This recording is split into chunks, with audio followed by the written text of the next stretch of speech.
Now here, in this lesson, we are going to learn about a special cycle which is called the cell cycle.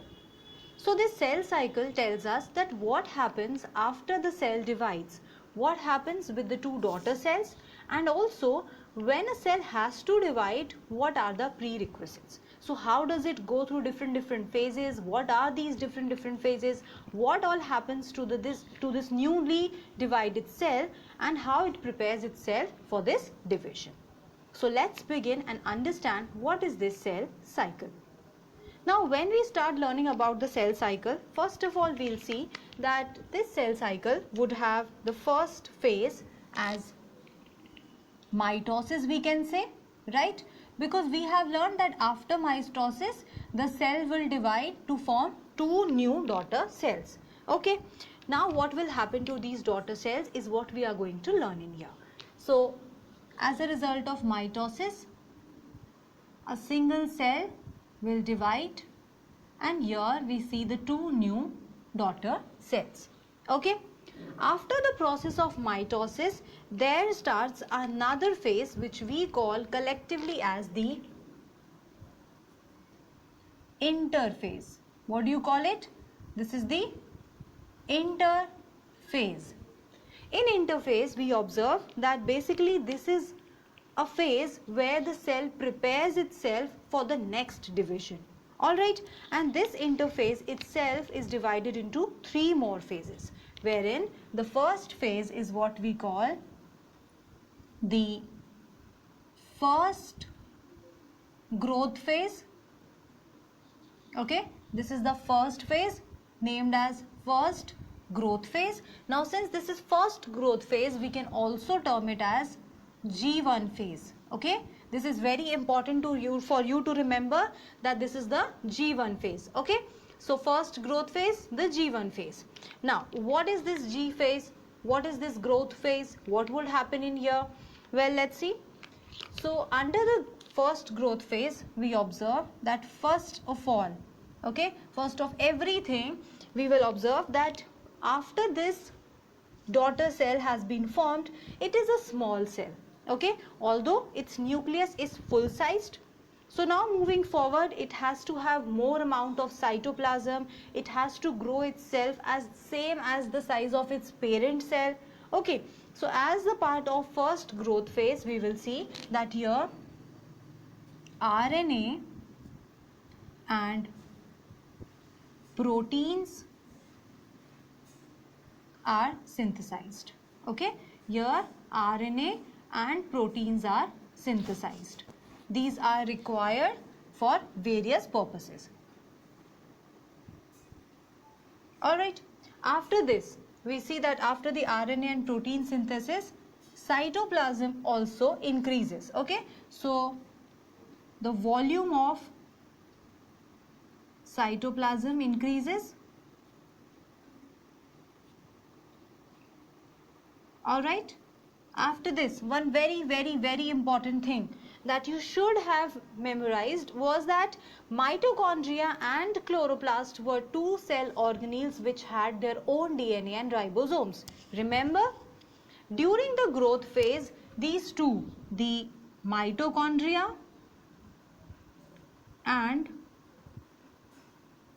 the chloroplast, these two also divide. Okay, so mitochondria and chloroplast also divide during the G1 phase. Okay, now after all this happens, the cell has two options. It can take either ways. First, it can either exit this cycle and enter into the resting phase, or what you call the R phase, or it may enter the next phase of the interphase. Alright, so what if it enters the next phase? What will happen then? So here we will see the second step of interphase, and this is what you call the synthesis phase. We call it synthesis phase, or we can also call it S phase. Do remember, we can also call it S phase. Alright, now as a part of synthesis phase, we see that one very important thing that takes place in here is that DNA is synthesized. Okay, here we see that the DNA is synthesized. Now after the DNA synthesis, we see that the chromosomes duplicate. The chromosomes, they will duplicate, but these chromosomes, they will remain attached. Alright, so we have seen two phases till now. In the first phase, a lot of stuff has been prepared. Second phase, very very important one, synthesis phase. And what is being synthesized here? The DNA. Alright, next to it, when we look at the third phase, it is the short phase, and this is called the second growth phase. What do we call it? It is the second growth phase. This second growth phase, also called G2 phase, basically in this again some synthesis will take place. And when we talk about the synthesis, we will see that here more RNA and proteins are formed. Okay, more RNA and proteins are synthesized. Now these RNA and proteins, they are synthesized on the basis of need. Okay, whatever RNA and proteins are required for the cell to duplicate, okay, to divide, basically we will say this second phase is required. Alright, so till now we have learned about the three phases. The first one was the growth phase, the S phase, and the second growth phase, which is the G2 phase. So here let's draw a cycle and observe these different phases in there. Okay, so while discussing about these phases, here we will also see that how these phases are different in their duration. So for example, we can say like S phase, okay, it falls between the two phases G1 and G2, right?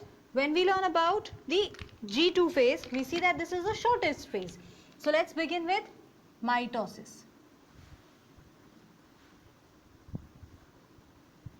In mitosis, we know that two cells are given birth, right? These are the two daughter cells. Now after mitosis, what will come? Well, if this is mitosis, here we will see the first phase is what we called as the G1 phase. What we have seen, what happens during this phase? RNA synthesis, protein synthesis, also the duplication of mitochondria and chloroplast take place. The cytoplasm also increases in its amount, right? This is the longest phase, and you will see that this can last up to this fraction. Okay, next to this comes the second one, which is the S phase. All right, and after the S phase, we will observe the third phase, which is the G2 phase. So in the S phase, DNA synthesis take place, whereas in the G2 phase, some more amount of RNA and proteins are synthesized. Okay, also we had learned that in the G1 phase, the cells may exit this cycle and enter the R phase, which is the resting phase. All right, and all these together, except for mitosis, the G1, S and G2 phase, they comprise the interphase. So if they ask you that what is the right sequence of the phases, you can say that first phase would be the M phase, G1, S and G.